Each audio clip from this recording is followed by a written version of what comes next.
The holiday season is in full swing, and Americans are still paying more for just about everything due to Biden inflation.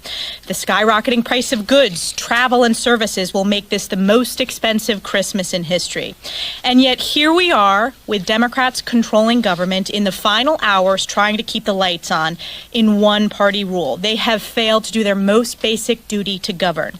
And make no mistake about this process, Democrats cut House Republicans out of these negotiations since day one. The lame duck Democrats spent the last 2 years running up the tab on the backs of hardworking American families. And the American people have just spoken and rejected this radical agenda by electing a new House Republican majority.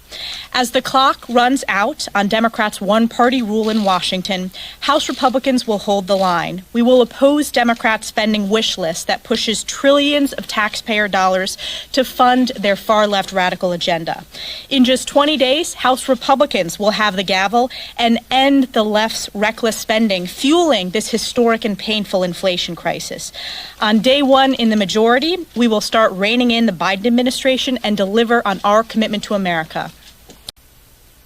We've got 2 members leading appropriations in the Senate who will no longer be here or be able to be held accountable to the constituents. We've got an omni bill that takes 12 appropriation bills and puts them all together and adds the baseline somewhere about $100 billion. We're Christmas season. A talk of the majority right now who wants to put a small continuing resolution to bump all the members up 2 days before Christmas, to try to vote on a package they cannot read, written by 2 individuals who will not be here, on spending for the entire government. The Democrats have been in power. They've had the House, the Senate, and the presidency. They did not do their work, but they should not jam us now. They should not jam the American public.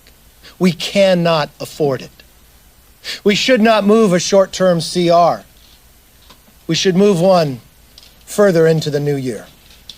Allow the American people what they said a month ago, to change Washington as we know it today. We can't afford to continue to spend the way the Democrats have. The future generation cannot afford it as well. We need to change the way Washington does business. In fact, we ran on an agenda of changing the way Washington does business. Right after that election, where the American people said that they want a check and a balance on the Biden administration, where they want to change leadership in the House, we see Washington trying to do that same business one last time right before Christmas by bringing this omnibus appropriations bill that nobody's seen. As Kevin pointed out, just a handful of people at most are writing it right now. It's still not even available for anyone to read, and yet they want the ability to go and bring that on the eve of Christmas because it's a sign that Congress failed to do its job.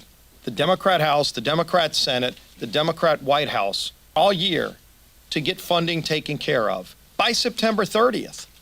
And of course, they blew through that deadline and asked for another few months. Right before the election, they surely didn't want to be accountable for what they knew they were going to do, so they kicked the can again till after the election. And in fact, we whipped against that bill because we knew that was their intention, to bring a big, massive spending bill after the election is over because they didn't want the American people to see all of the money that they were going to be spending on pet projects, on things that have nothing to do with getting our economy back on track, at focusing on the problems that are crushing hardworking families all across America. And that's why we oppose this process.